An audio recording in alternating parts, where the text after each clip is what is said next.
فؤاد کا ترجمہ عام طور پر لوگ دل سے کرتے، میں نہیں کرتا. یہ اصل میں یہ کمپیوٹر ہے. فائدہ نکالنا کسی چیز سے، انفر کرنا. فائدہ کسے کہتے ہیں؟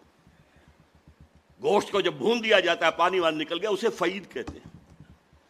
اس کا خلاصہ نکل آتا ہے. تو یہ فائدہ دماغ نکالتا ہے. یہ سماعت اور بصارت ان پٹ کرتی ہے، ڈیٹا فراہم کرتی ہے. ڈیٹا جو ہے وہ اس میں لوڈ کرتی ہے، اور یہ مشین میں کمپیوٹر جو ہے اسے پروسیس کرتا ہے. ان السمع والبصر والفؤاد کل اولئک کان عنہ مسئولا. ہر شخص سے جواب دہی کی لی جائے گی. تم نے ان کو کیوں استعمال نہیں کیا؟ توہمات میں پڑے رہے. توہمات کی تاریکیوں سے نوع انسانی کو نکالنے والا اسلام، قرآن.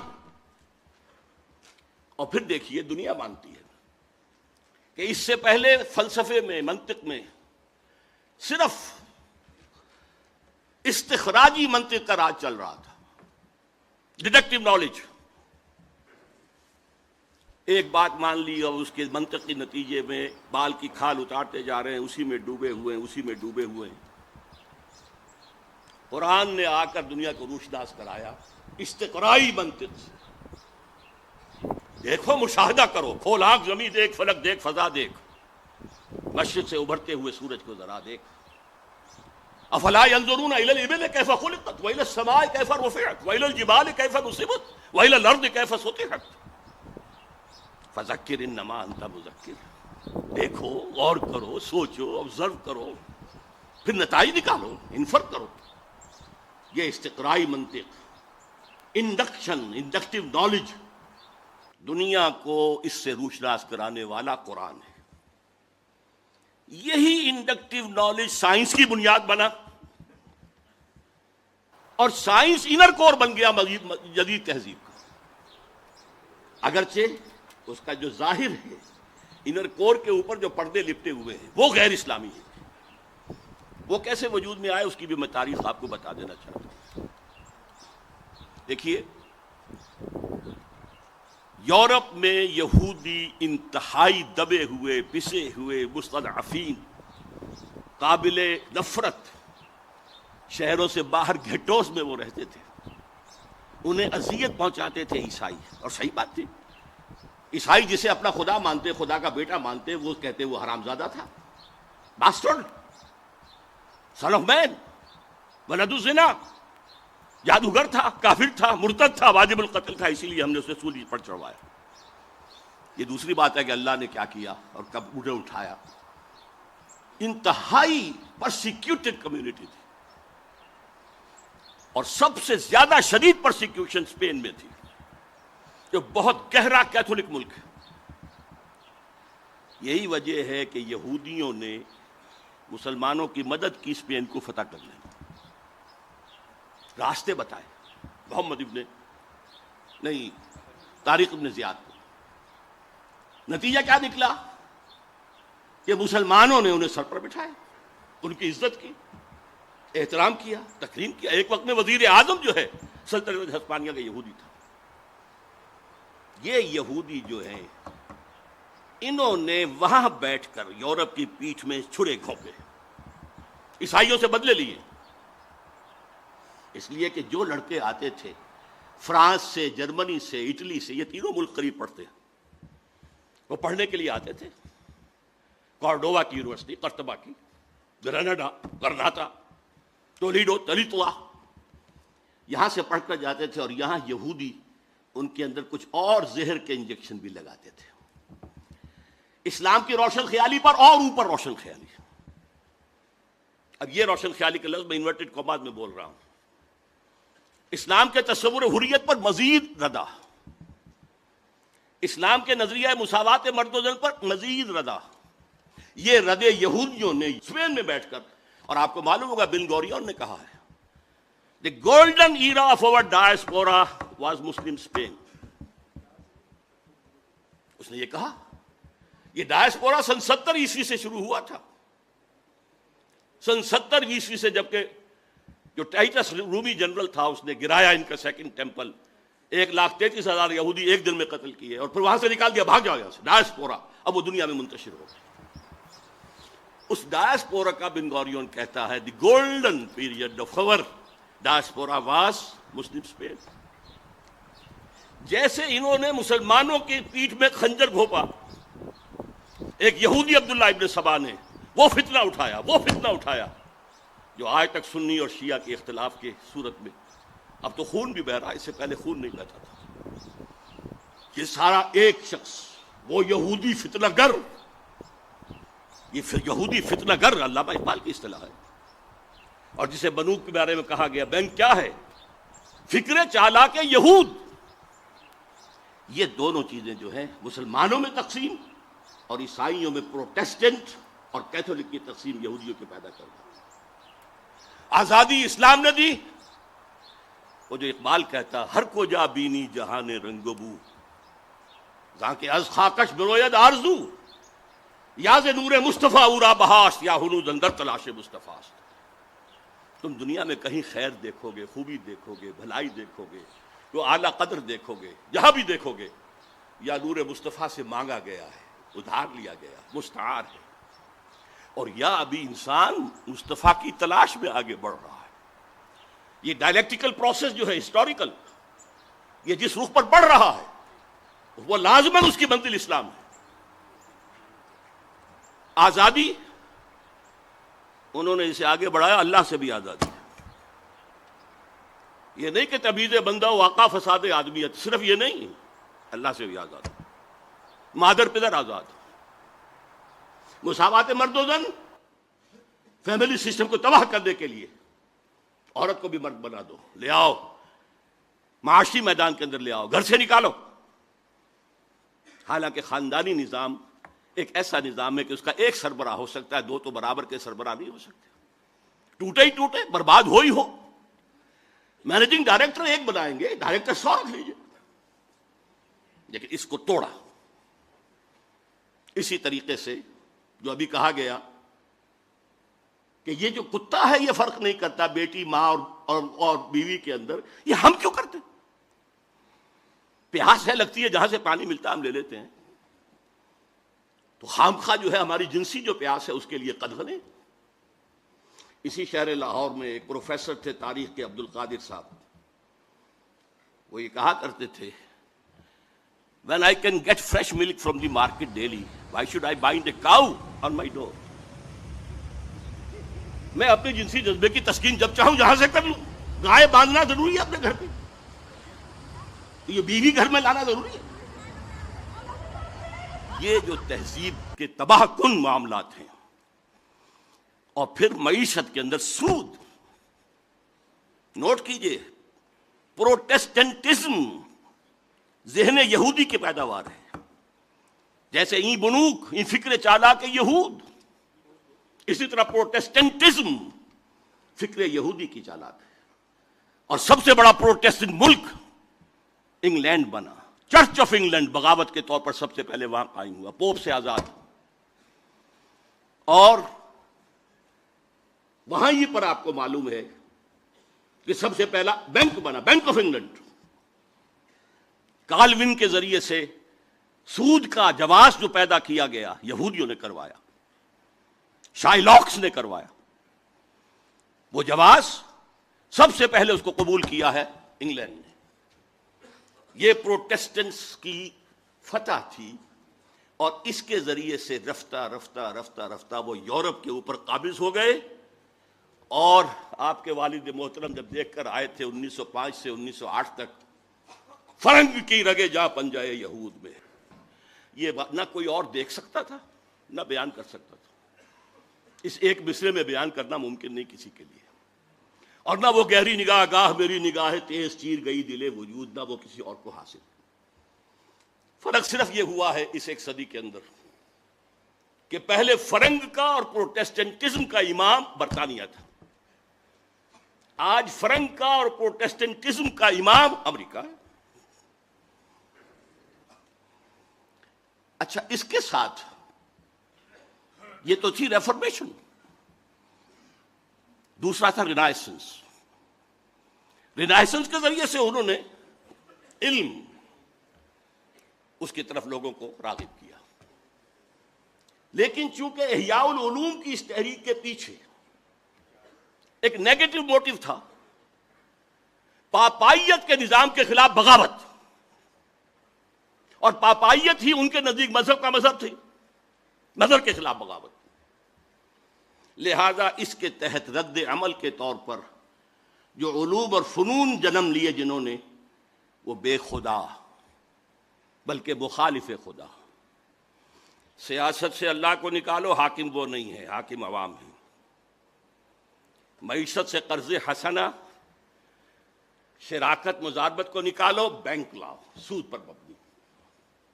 معاشرت میں حیا، عفت، عصمت کے تصورات ختم کرو، اور آج کی یونائٹڈ نیشنز کی اصطلاح میں پروسٹیٹیوٹس کو بھی سیکس ورکرز کہو، وہ بھی ایک محنت کرنے والے ہیں، محنت کرنے والیاں ہیں۔ یہ بے خدا سائنس اور بے خدا بلکہ مخالف خدا فلسفہ ہے جس نے اس روشن خیالی کو جنم دیا ہے جو آج پیش کی جا رہی ہے۔ اصل روشن خیالی وہ تھی جو محمد رسول اللہ نے دی تھی، اور علامہ اقبال کے بقول آج اگر کہیں کو خیر یا خوبی ہے تو وہ صرف نور مصطفیٰ سے مستعار ہے۔ اس کا پس منظر کیا ہے وہ میں آپ کو بتا دوں۔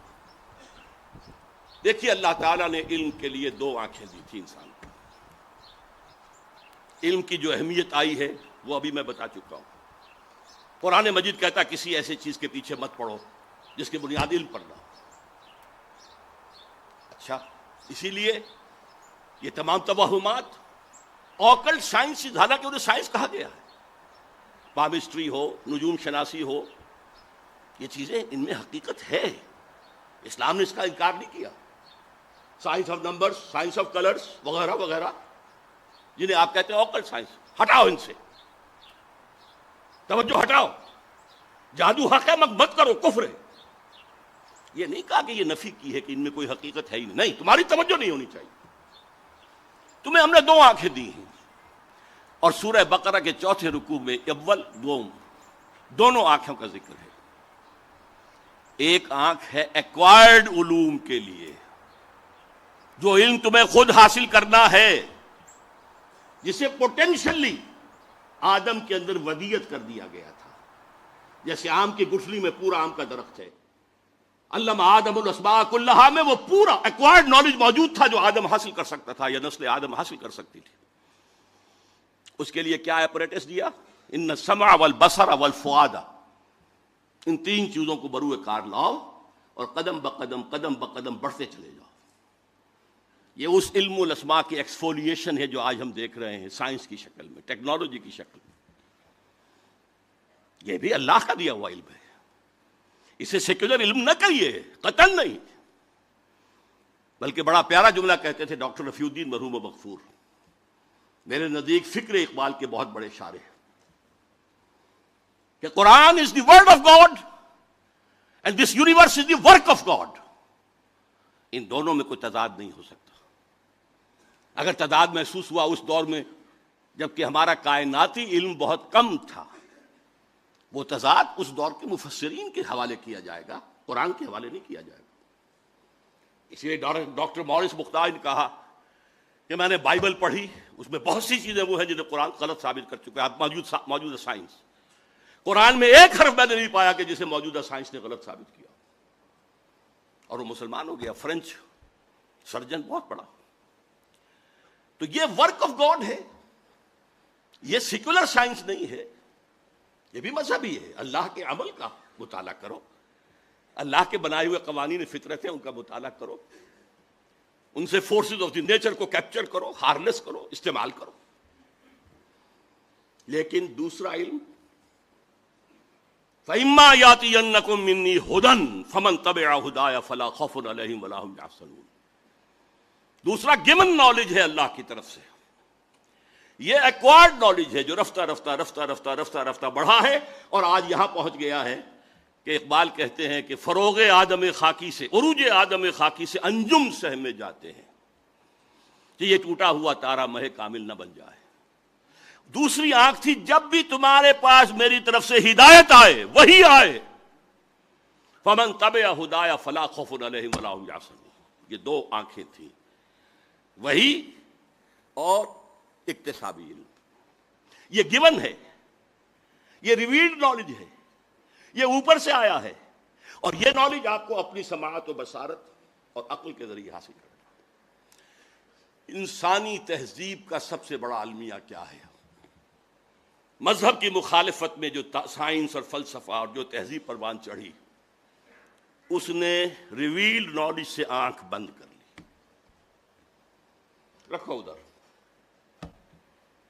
صرف ایک آنکھ کھلی رکھی. اسی لیے یہ یک چشم تہذیب ہے، یک چشم دجال. جتنی اس میں ترقی ہوئی ہے، دجالیت کی طرف انسان کا قدم بڑھتا چلا جا رہا ہے. دونوں آنکھیں کھلی ہوتی کوئی پرواہ نہیں تھی، سائنس آسمان کو چھو لیتی، کوئی خرابی نہ ہوتی. ہدایت عملی زندگی کے اندر حاصل کرو وہی کے ذریعے سے، ریویل نالج کے ذریعے سے. لیکن وہاں کیا ہے؟ اجی چھوڑو، خدا ہے یا نہیں ہے، ہوگا. لیکن یہ کائنات تو ہے نا، اس کو سمجھو. یہ ہمارے جسم میں کوئی روح بھی ہے کہ نہیں ہے، ہوگی. کون کہہ سکتا ہے کہ ہے؟ اس کو چھوڑو، یہ جسم تو ہے نا، اس کی پرواہ کرو. بالو پوسو، صاف رکھو. یہ آخرت کوئی ہے یا نہیں ہے، ہوگی بھائی، شاید ہو، کسی نے آ کے بتایا تو نہیں واپس. یہ دنیا تو ہے، اسے بناؤ، حاصل کرو، آسائشیں لو، بہبود بھی کرو لوگوں کی. لیکن ساری توجہ دنیا پر، روح کی بجائے جسم پر، اللہ کی بجائے کائنات پر. یہ صرف شفٹ آف ایمفیسس ہے جس نے کہ تہذیب، تمدن، فکر، فلسفہ سب کا رخ بدل دیا، یک چشمی بنا دیا. ورنہ میں آپ کو بتاتا ہوں، اور علامہ اقبال نے اس آیت مبارکہ کو اپنے فلسفہ خودی کی سورس قرار دیا، جس کے راوی ہیں سید نذیر نیازی مرحوم. علامہ نے کہا میرے فلسفہ خودی کی سورس سورہ حشر کی آیت ہے، وَلَا تَكُونُوا كَالَّذِينَ نَسُوا اللَّهَ فَأَنسَاهُمْ أَنفُسَهُمْ أُولَٰئِكَ هُمُ الْفَاسِقُونَ. ان لوگوں کے مانند نہ ہو جانا جنہوں نے اللہ کو بھلا دیا تو اللہ انہیں اپنے آپ سے غافل کر دیا. یہی فاسق ہے. یہ اپنا آپ کون سا ہے جس سے انسان غافل ہوتا ہے؟ کیا اپنے پیٹ سے کوئی غافل ہے؟ کوئی اپنے جسم سے غافل ہے؟ تھوڑا سا چھالا نکلا ہے انگلی میں تو دوڑتے ہیں ڈاکٹر کے پاس. دانت میں درد ہو تو جا کر ڈینٹسٹ کو رات کے 1 بجے بھی آپ اس کے گھر پر دروازہ توڑ دیں گے. لیکن روح ہے یا نہیں، اس سے ہم بے پرواہ ہو. وَلَا تَكُونُوا كَالَّذِينَ نَسُوا اللَّهَ فَأَنسَاهُمْ أَنفُسَهُمْ. انہوں نے اللہ کو بلایا تو اللہ نے انہیں اپنے آپ سے غافل کر دیا. اسی کا کانورس ہے جو بعض صوفیہ کا قول ہے، من عرف نفسه فقد عرف ربہ. جس نے اپنے آپ کو پہچان لیا اس نے خدا کو پہچان لیا. اس لیے کہ ہمارے اندر وہ ڈیوائن سپارک ہے، وہ روح ملکوتی ہے. وَنَفَخْتُ فِيهِ مِن رُوحِي، جسے قرآن 2 جگہ کہہ رہا ہے، اللہ کی اپنی روح اس میں سے پھونک. بہرحال اس نئی تہذیب کے تحت جو روشن خیالی آ رہی ہے وہ مجسم دجالیت ہے. اس دجالیت کا یوں سمجھیے، میں نے 3 لحافوں سے تشبیہ دی ہے. جب ملیریا بخار چڑھتا تھا تو اتنی سردی اور اتنی وہ ہوتی تھی، ایک لحاف ڈالا، دوسرا ڈالا، تیسرا ڈالا. سب سے اوپر کا لحاف ہے سیکولرزم. زندگی کے مین دھارے سے خدا کو نکال باہر کرو، کال پکڑ کر جاؤ. مسجد میں رہو، مندر میں رہو، سینیگاگز میں رہو، چرچ میں رہو، ہم آئیں گے، درشن کر لیں گے، ڈنڈوت کر دیں گے، بس. ہماری سیاست، ہماری ریاست، ہمارے قوانین، ہمارے نظام سیاسی، نظام معاشی، ہمارا تصور سماجی اقدار، سوشل ویلیوز، ہمارا تصور سماجی خرابی ہے، سوشل ایونز کا، یہ ہم کریں گے. Nothing doing. آپ بیٹھیں مسجد میں، بیٹھے، آئیں گے ہم 5 وقت آئیں گے، درشن کریں گے آپ. یہ پہلا لحاف ہے جو پوری کائنات، پورے زمین کو اس وقت انگلف کیے ہوئے. دوسرا لحاف انٹرسٹ بیسڈ کیپیٹلزم. پوری دنیا بینکنگ، یہ بنوک، یہ فکر چابا کے یہود، نور حق السینہ آدم ربود. اور کیا بات کہی ہے عزیزم عاکف سعید نے، اس کا دوسرا شعر نہیں پڑھا. تا تہو بالا نہ گردہ دین نظام، دانش و تہذیب و دین سودائے خام. جب تک یہ بینکوں کا نظام تو بالا نہیں ہوتا، ختم نہیں ہوتا، اپروٹ نہیں ہوتا، اس وقت ایک دانش، کیا بات کرتے ہو دانش کی، تہذیب کیا بات کرتے ہو تہذیب کی، دین کیا بات کرتے ہو دین کی، سودائے خام، یہ تو بڑے کچے خیالات ہیں۔ دوسرا لحاظ بھی گلوبل ہے، تیسرا لحاظ البتہ ابھی کچھ مشرقی ممالک خصوصاً مسلمان ممالک پر پوری طرح نہیں اڑا ہے۔ وہ اگر آپ protocols of designs, elders of designs پڑھیں گے تو معلوم ہوگا کہ یہ بھی ایک پورے پلان کے تحت ہو رہا ہے۔ شرم و حیا کے تصور نکال باہر کرو، عصمت و عفت کا تصور نکال باہر کرو۔ عزیز واقف نے تو کہا کہ خانہ داری بھی کرے، وہ کہتے ہیں خانہ داری اس کا کام ہے ہی نہیں، اگر وہ کرے گی تو اجرت مانگے گی شوہر سے، بچے جنے گی تو اجرت مانگے گی شوہر سے۔ یہ تو social engineering program of United Nations assembly کا ہے، جس کا سب سے بڑا جو ہے چمچہ اس وقت صدر مشرف بنا ہوا ہے۔ پوری دنیا میں کہیں نہیں ہے کہ عورتوں کو اس طریقے سے سیٹیں، ڈیموکریسی کا معجزہ ہمارے برابر موجود ہے انڈیا، معجزہ مانتی ہے دنیا اس کو، کہ مانا جاتا ہے کہ ڈیموکریسی جو ہے وہ لو پرسنٹیج آف لٹریسی کے ساتھ نہیں چل سکتی، اور وہاں چل رہی ہے، یہ معجزہ ہے۔ اسی لیے وہ ہندوستان کی پرستش کرتے ہیں، ڈیموکریسی ان کا مذہب ہے، امریکہ میں نہیں ہے، کہاں ہے؟ لیکن وہ شیطان کے چمچے جو ہیں وہ شیطان کو کوئی کان قطر دیں گے، اس کو بھی پیچھے چھوڑ جائیں گے۔ اس کے ضمن میں ڈاکٹر جاوید اقبال صاحب کی خاص طور پر توجہ منعطف کراؤں گا۔ رینڈ کارپوریشن جو امریکہ کا ہائیسٹ لیول کا تھنک ٹینک، اس کی تازہ ترین رپورٹ جو آئی ہے اس میں انہوں نے مسلمانوں کو 4 طبقات میں تقسیم کیا۔ ایک فنڈامنٹلسٹ ہیں جو اسلام کو صرف مذہب نہیں سمجھتے، نظام سمجھتے ہیں، دی پولیٹیکو سوشو اکنامک سسٹم۔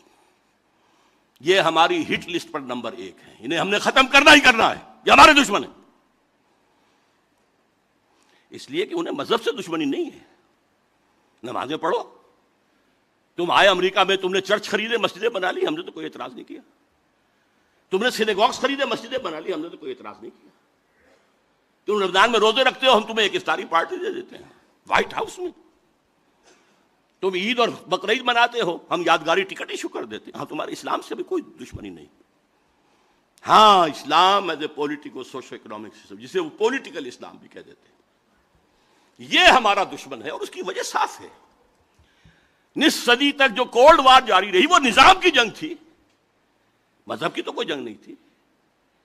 مغرب میں وہی کرسچینٹی تھی جو یورپ میں اور یو ایس ایس آر کے اندر تھی، وہی کرسچینٹی۔ فرق کیا ہے؟ صرف ایک فرقے کا فرق ہے، پروٹیسٹنٹزم ہے، کیتھولسزم ہے، اور جس کو کہتے ہیں وہ مشرقی آرتھوڈاکس، ایسٹرن آرتھوڈاکس، یہ اللہ اللہ خیر چلو، مذہب تو ایک ہے۔ ساری جنگ نظام کی تھی، ان کے سرمایہ دارانہ نظام کو اتنی بڑی دھمکی مل گئی تھی، چیلنج مل گیا تھا، وہ سوچتے تھے ہوا ہو جائے گا، پانی مل گیا، اور ایک وقت میں مغرب کانپ رہا تھا، اس لیے کہ روس خلا میں پہلے پہنچ گیا تھا، ابھی امریکہ تو بہت پیچھے تھا۔ بہرحال جنگ ان کی ہے ان فنڈامنٹلسٹ سے جو اسلام کو دین سمجھتے ہیں، مذہب بھی ہے، عقائد بھی ہیں، عبادات بھی ہیں، رسومات بھی ہیں، یہ جو 3 ایسنشل کانسٹیٹیوئنٹس ہیں مذہب کے، کلاسیکل مذہب وہ بھی ہیں، لیکن یہ پولیٹیکل سسٹم بھی ہے، اکنامک سسٹم بھی ہے، سوشل سسٹم بھی ہے، تینوں ہیں۔ 3 جمع 3 بن کر 6 بنتے۔ دوسرا طبقہ انہوں نے کہا یہ ہے جن کو ڈاکٹر صاحب نے کہا روایت پسند۔ یہ کون لوگ ہیں؟ وہ بھی ٹریڈیشنلسٹ کہتے ہیں اس رینڈ کارپوریشن میں۔ یہ وہ ہیں جو قال اللہ و قال رسول میں مگن ہیں، مدرسوں میں ہیں، مسجدوں میں ہیں۔ یہ ہمارے لیے کوئی براہ راست چیلنج نہیں ہے، لیکن اگر خدا نہ خواستہ وہ ٹریڈیشنلسٹ جو ہیں وہ فنڈامنٹل سے مل جائیں تو بہت خطرناک ہے، اس لیے کہ ان کے پاس ذریعہ ہے پبلک کے سامنے آنے کا، مساجد ہے، ہفتے وار جلسہ منعقد ہوتا ہے، تو تو تیسرے نمبر پر ہیں ماڈرنسٹ، اور میں ڈاکٹر صاحب کو بھی انہی میں شمار کرتا ہوں، جو اسلام کی ایسی تعبیر کرنا چاہتے ہیں جو مغرب کے لیے پیلیٹیبل ہو۔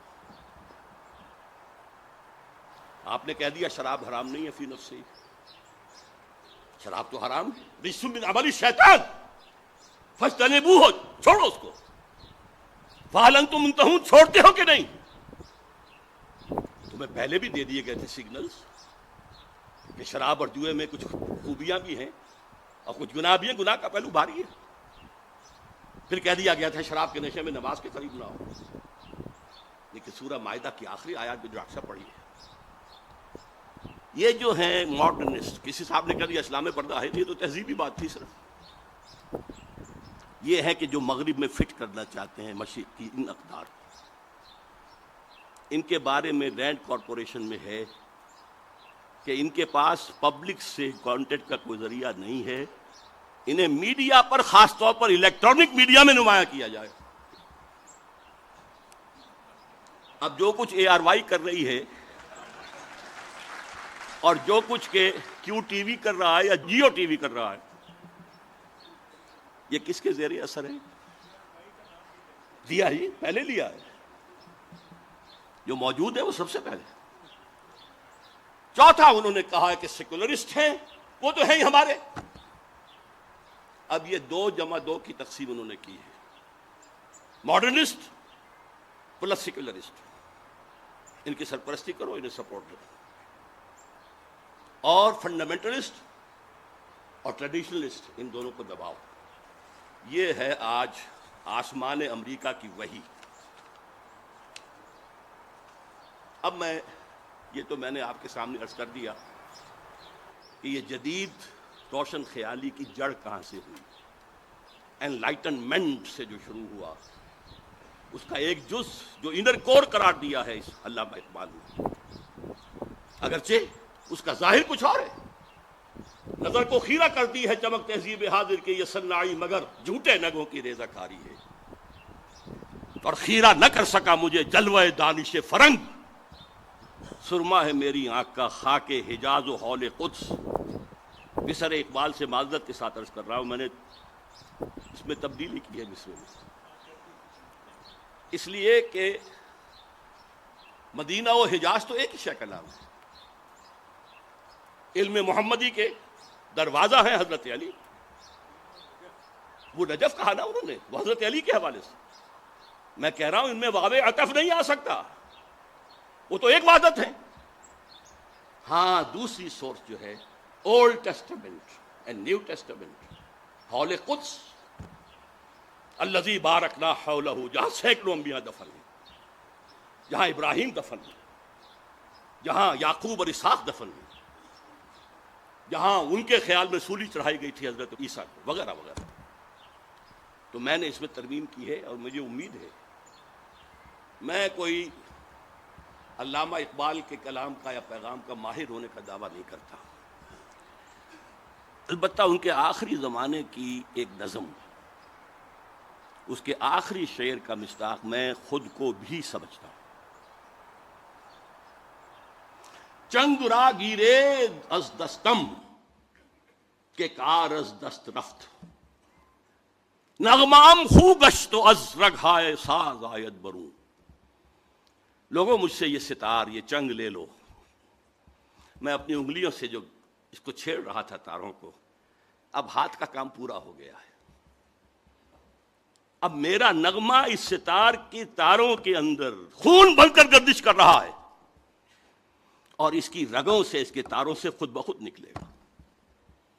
میں اپنے آپ کو یکے از رگ ہائے فکر اقبال سمجھتا ہوں، یکے چنگ را گیریز از دستم۔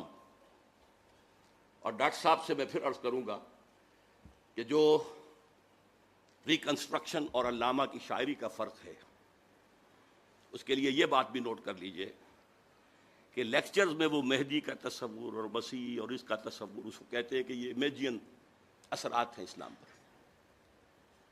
اصل میں لیکچرز کا موضوع ہے عقل، بعض چیزیں عقل میں نہیں آتی، فلسفہ تو عقل کی حدود سے باہر نہیں جائے گا، لیکن ان کی شاعری الہامی تھی. اس بات کو کہا تھا اشفاق احمد صاحب نے، وہ تلقین شاہ، کہ شاعری والا اقبال رات کا اقبال تھا جس میں اسے الہام ہوتا تھا،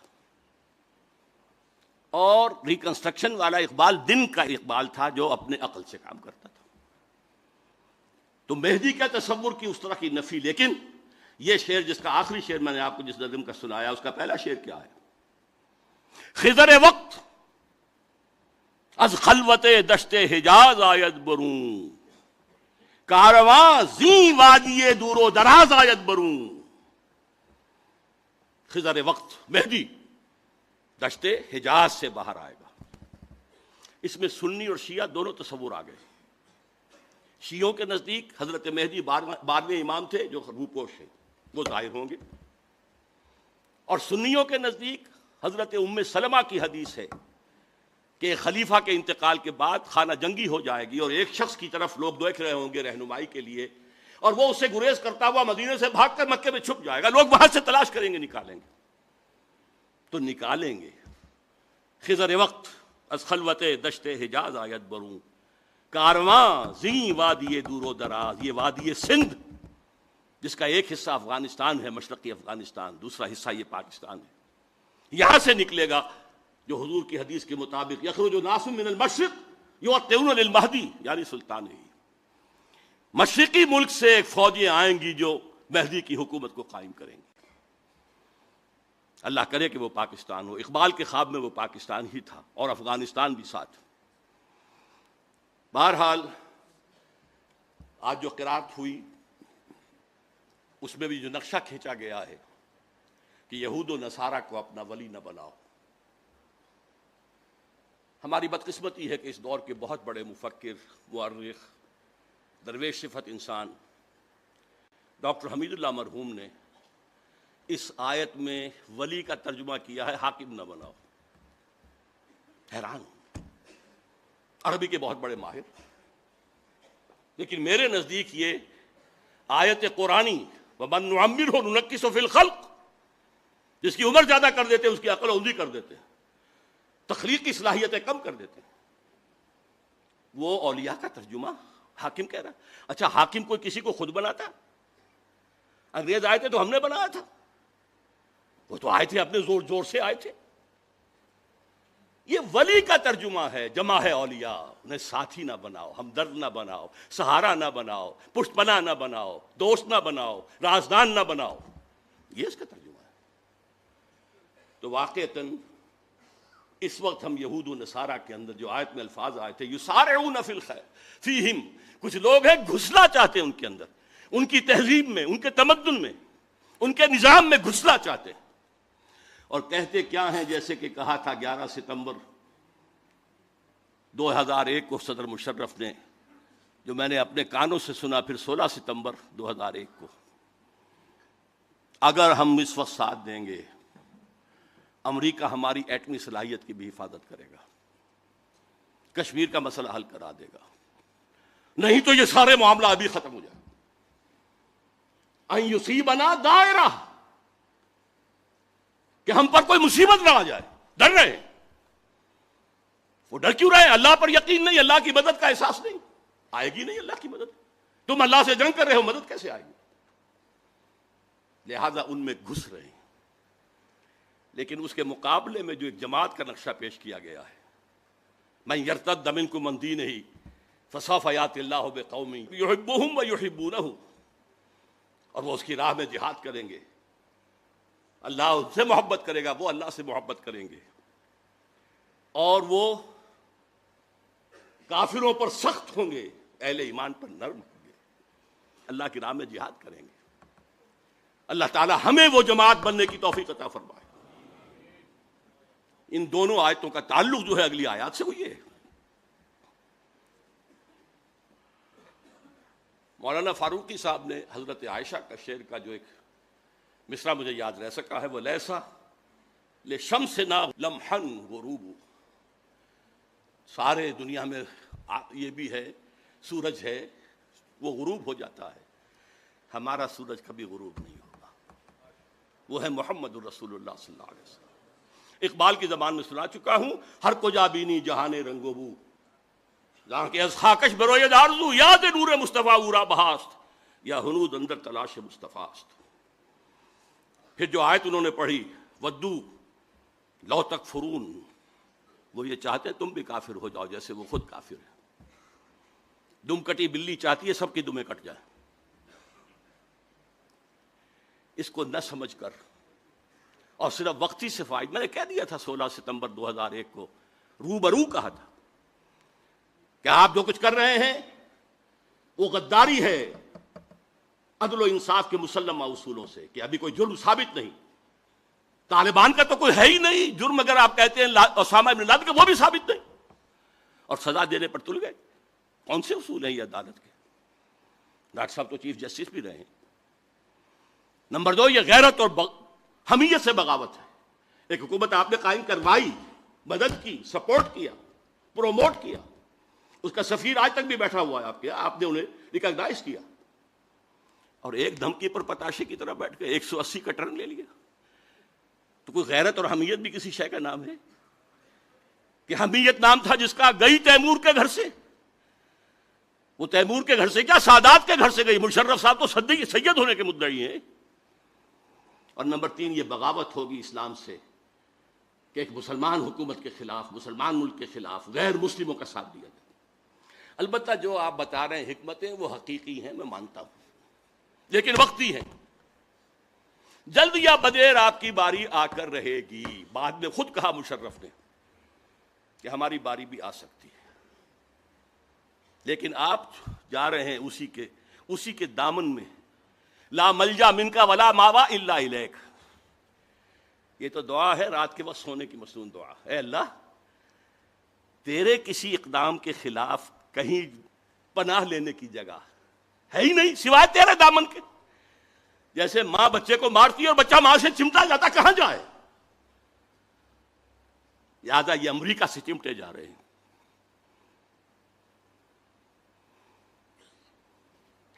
انجینئر سلیم اللہ خان صاحب نے جو بات کہی، روشن خیالی کا نفاذ، یہ ہے اصل بات جو اس وقت اس حکومت کے تحت ہو رہا ہے۔ پوری ریاستی مشینری کو استعمال کر کے، اپنے خیالات مطلقہ کو استعمال کر کے، جو ان کے خیال میں روشن خیالی ہے، جو روشن خیالی کا اتاترک ماڈل ہے، برقعے زبردستی اتروا دیے، انگریزی لباس پہننا لازم کر دیا گیا، اذان بھی دو تو ترکی میں دو، نماز پڑھو تو ترکی میں پڑھو۔ یہ سارا معاملہ یہ شخص بھی کرے گا اگر اسے مہلت مل گئی، بلکہ اس سے 10 قدم آگے جائے گا۔ حافظ عاکف سعید صاحب کی گفتگو میں سے میں نے صرف ایک چیز نوٹ کی تھی، اس کا میں پہلے تذکرہ کر چکا ہوں کہ تمہاری تہذیب اپنے خنجر سے آپ ہی خودکشی کرے گی۔ یہ واقعہ ہے جو پیش آ چکا، تہذیب مر چکی ہے، خلاف فطرت، اصول تخلیق کے خلاف دنیا جا رہی ہے، جسے قرآن نے کہا تقطعون السبیل، تم راہ مار رہے ہو۔ یہ راہ مارنا جو ہے رہزنی بھی ہے، اور یہ انسانیت کی پیدائش کی راہ نہیں ماری جا رہی۔ 2 عورتوں کی شادی، 2 مردوں کی شادی، فطرت کے راہ کو مسدود کیا جا رہا ہے۔ محترم اور مکرم ڈاکٹر جاوید اقبال صاحب کی جو کے فرمودات میں سے ایک پر میں پہلے تبصرہ کر چکا ہوں۔ میرے نزدیک یہ انلائٹنمنٹ کی تعبیر ہے، جو آج سے 400 برس پہلے کی بات ہے، اور آج اسے ہم اس انلائٹنمنٹ جس میں اسلام کی انلائٹنمنٹ کے ساتھ یہودیوں کا ذہن، فکر چالاک یہود شامل ہو گیا تھا۔ مجھے ایک شعر یاد آیا، کون سیاہی گھول رہا ہے وقت کے بہتے دریا میں، وقت کا بہتا دریا، اسلام کی تعلیمات، حریت و اخوت و مساوات، جس کا راگ الاپا اقبال نے، جس کا راگ الاپا بلکہ قوالی کہی جس کی قائد اعظم نے، اس کے اندر زہر داخل کیا ہے۔ حریت، اللہ سے بھی آزادی، معذرت پہ آزادی، مساوات، عورت مرد بالکل برابر، سماجی نظام کیا ہے یہ شرم اور حیا اور یہ عصمت و عفت، غیرت نہ تجھ میں ہوگی نہ زن ووٹ چاہے گی. وہ زمانہ آ رہا ہے، آ چکا ہے. نمبر 2، ڈاکٹر صاحب نے سب سے زیادہ اہم قرار دیا انقلاب فرانس کو. یقیناً وہ بھی رینیسنس کا ایک پروڈکٹ ہے، نتیجہ ہے. آزادی، بادشاہوں سے آزادی، جاگیرداروں سے آزادی، لارڈ سے، بیرن سے آزادی. لیکن اس کا جو اصل مظہر ہے وہ ہے در حقیقت چرچ آف انگلینڈ اور بینک آف انگلینڈ. یہ ہیں دو چیزیں جو یہودیوں نے وہاں پر مسلط کی. چرچ پاپائیت سے اگر بغاوت نہ ہوتی تو سود کی اجازت نہیں مل سکتی تھی. سود حرام تھا، یورپ کے نظام کے تحت حرام تھا. پروٹیسٹنٹس کے ذریعے سے انہوں نے اس کی اجازت حاصل کی اور پھر اپنے سودی ہتھ کنڈوں کے اندر پورے یورپ کو جگڑ لیا. فرنگ کی رگے جہاں پنجے یہود میں. Bank of England. تیسری بات جو جمال الدین افغانی کے بارے میں کہی کہ خلیفہ پر شورا کی رائے یا اکثریت کی رائے مؤثر ہونی چاہیے، بائنڈنگ ہونی چاہیے. میں نے اپنا جو تصور پیش کیا ہے جدید خلافت کا، اس میں یہی بات کہی ہے. درخواست کروں گا کہ ڈاکٹر صاحب میری وہ چھوٹی سی کتاب پڑھ لیں. انسٹیٹیوشن بہت بعد میں ڈیولپ ہوئے ہیں. خلفائے راشدہ میں لیجسلیچر اجتہاد اور جو ایگزیکٹو اور جوڈیشری سب کے ہیڈ خلیفہ تھے. جیسے حضور تھے، تینوں چیزیں جمع تھیں. لیکن آج انسٹیٹیوشن ڈیولپ ہو گئے. یہ تین پلرز کو علیحدہ کرنا ہوگا. آج ہمیں وہ شخص نہیں مل سکتا جو تقوی اور تدین میں، خدا ترسی میں اور للہیت میں صحابہ کرام کے صف میں کھڑا ہو سکے. لہذا وہ اعتماد نہیں کیا جا سکتا. فیڈریشن کی جو تجویز انہوں نے پیش کی تھی، میرے علم میں حال ہی میں آیا ہے کہ ان کی تجویز تھی کہ یہ علاقہ ہندوستان کا جو آج پاکستان کی شکل میں ہے اور افغانستان اور روسی ترکستان مسلمان ریاستیں ہیں، کیونکہ 1897 میں جمال الدین افغانی کا انتقال ہو چکا تھا. بولشوک ریولوشن آیا 20 برس بعد 1917 میں. اس وقت تک یہ ترک ریاستیں مسلمان ریاستیں تھیں. ان کو جوڑ کر، اس لیے کہ ان تینوں کے اندر فقہ حنفی ہے جو غالب ہے، ایک ہی فکر ہے. ایران کو اس نے شامل نہیں کیا، حالانکہ بائی برتھ ہی واز ایرانی. وہاں ذرا مختلف ہیں عقائد بھی اور فقہ بھی. ان تینوں کو جوڑ کر ایک بلاک بنایا جائے. یہ خواب تھا جو اس نے دیکھا تھا. ایک دوسرا خواب اقبال نے دیکھا تھا 1930 کے خطبے میں کہ یہ ڈیسٹنی ہے کہ ہندوستان کے شمال مغرب میں ایک آزاد مسلمان ریاست قائم ہوگی. اور اگر ایسا ہو گیا تو ہمیں موقع مل جائے گا کہ اسلام کے چہرے پر عرب امپیریلزم کے دور میں جو دبے اور داغ آ گئے تھے انہیں ہٹائے اور صحیح اسلام کا نمونہ پیش کریں. سر سید کے بارے میں جو کچھ کہا ہے ڈاکٹر صاحب نے، ان پر کفر کا فتویٰ ان کی تعلیمی پالیسی کی وجہ سے نہیں لگا. حقائق کو درست کانٹیکسٹ میں سمجھنا چاہیے. جیسے کہ ڈاکٹر شاہد صاحب نے کہا، وہ اپنی قومی سوچ کے دائرے سے نکل کر مذہبی اور اعتقادی دائرے میں داخل ہو گئے. انہوں نے کہا فرشتہ کوئی چیز نہیں ہے، صرف فورسز آف دی نیچر جو ہے وہ فرشتے ہیں بس، کوئی ان کا باڈیلی ایگزسٹنس نہیں ہے، شخصی کوئی ان کا وجود نہیں. جن بھی عام انسان ہوتے ہیں کوئی نہیں آگ سے پیدا کیے گئے. بس صرف جیسے ہم کہتے ہیں کہ وہ غصے میں آگ بگولا ہو گیا، تو جو ان پڑھ قسم کے لوگ ہوتے ہیں وہ غصے میں آگ بگولا ہو جاتے ہیں، اس لیے وہ لوگ ہیں کہ جنہوں جن کہا گیا. وہ آگ تو نہیں ہوتے، نہ آگ سے بنے، انسانی ہوتے. معجزات کا انہوں نے انکار کیا. وہ جو قانون مادی تھا اس کو اتنا غالب سمجھا کہ قدرت خداوندی بھی اس کی پابند ہو چکی ہے. یہ قوانین اللہ نے بنائے، کیا وہ انہیں توڑ نہیں سکتا کبھی؟ نہیں، یہ قوانین بالا تر ہیں. اس اعتبار سے ان پر کفر کے فتوے لگے. وہ علم کلام کے میدان میں آ گئے تھے، ورنہ صرف تعلیم کی بات کرتے تو اختلاف تھا علماء کو. علماء نے اصل میں وہ نان کوآپریشن شروع کر دی تھی بہت پہلے، جس کا خواب گاندھی کو بہت بعد میں آیا.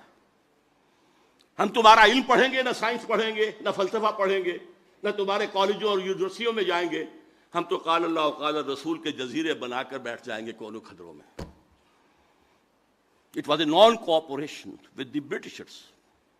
بہرحال اس میں پازیٹیو اور نیگیٹو دونوں باتیں کہی جا سکتی ہیں، اور میں ڈاکٹر صاحب کی خدمت میں اپنا چھوٹا سا مضمون پیش کروں گا.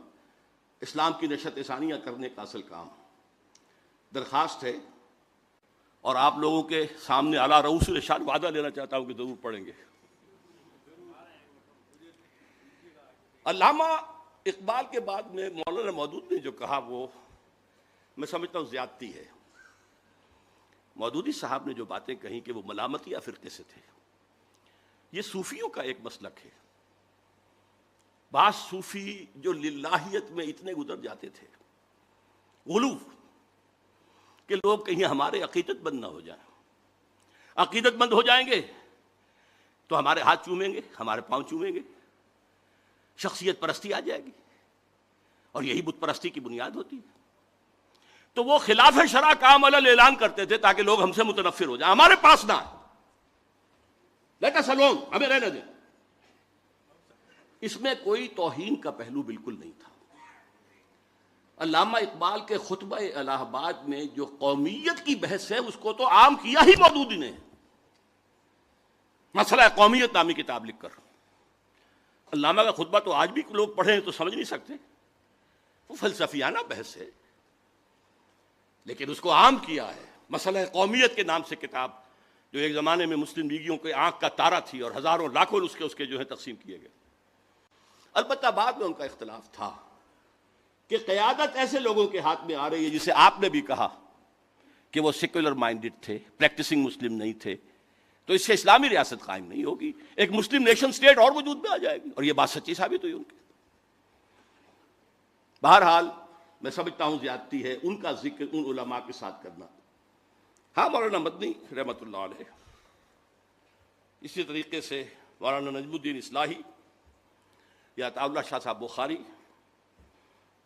اور ریکنسٹرکشن کے بارے میں یہ کہ یہ شورائی جو یہ سوڈانی عالم نے کہا کہ یہ کفریات ہیں، یا سلیمان ندوی صاحب نے کہا کہ یہ کتاب نہ لکھی جاتی تو بہتر تھا. ابو الحسن ندوی کو آپ نے پوتا قرار دیا ہے سید احمد بریلوی کا، وہ کئی پشتوں میں جا کر نواسے بنتے ہیں. سید احمد بریلوی کا بیٹا تو کوئی تھا ہی نہیں، اور وہ بھی براہ راست نواسے نہیں، کئی پشتے ہیں. وہ تو بہت پرانے، بہت زمانے کا جو ہے ان کے درمیان وقفہ ہے. پھر میں آپ سے ایک بات اور عرض کروں گا. مسلم لیگ کی اصل قیادت یقیناً سیکولر لوگوں کی تھی، غیر عالم لوگ تھے. اب ڈاکٹر شاہد مسعود صاحب انہیں خام خواہ عالم بنانا چاہیں تو وہ عالم نہیں بن جائیں گے. اقبال عالم تھا، اس کی ابتدائی تربیت علامہ میر حسن کے تحت ہوئی تھی. اس کے اندر اپنے والد اور والدہ کا خون دوڑ رہا تھا، جو صوفی مزاج تھے، قائد اعظم نہیں تھے. وہ ایک عام قسم کے کھوجے گھرانے میں، کاروباری گھرانے میں پیدا ہوئے. ان کی تعلیم میں، تربیت میں کوئی دین کا دخل نہیں. وہ اور تھے، یہ اور تھے. اب میں بدقسمتی سمجھتا ہوں کہ قیام پاکستان میں اصل بات کی جاتی ہے قائد اعظم کی، اصل بات اقبال کی کرنی چاہیے، جس کا مرید بن گیا تھا محمد علی جناح. لندن کی تیسری گولمیز کانفرنس کے موقع پر جو ملاقاتیں ہوئی ہیں، اسے میں آج کل کہہ رہا ہوں، یہ مولانا روم اور شمس تبریز کی ملاقاتوں کے برابر تھی. وہ واپس آئے ہیں تو اس کے بعد انہوں نے قوالی گائی ہے اسلام کی. یہ سب وہ انجیکشن تھا جو اقبال نے دیا تھا، جو 37 کے خطبے میں مسلم لیگ میں دے چکے تھے. بہرحال روشن خیالی کی اس مل میں اب آج کی روشن خیالی جو ہے، آپ نے چونکہ ان میں مولانا شبلی کا نام بھی لیا ہے،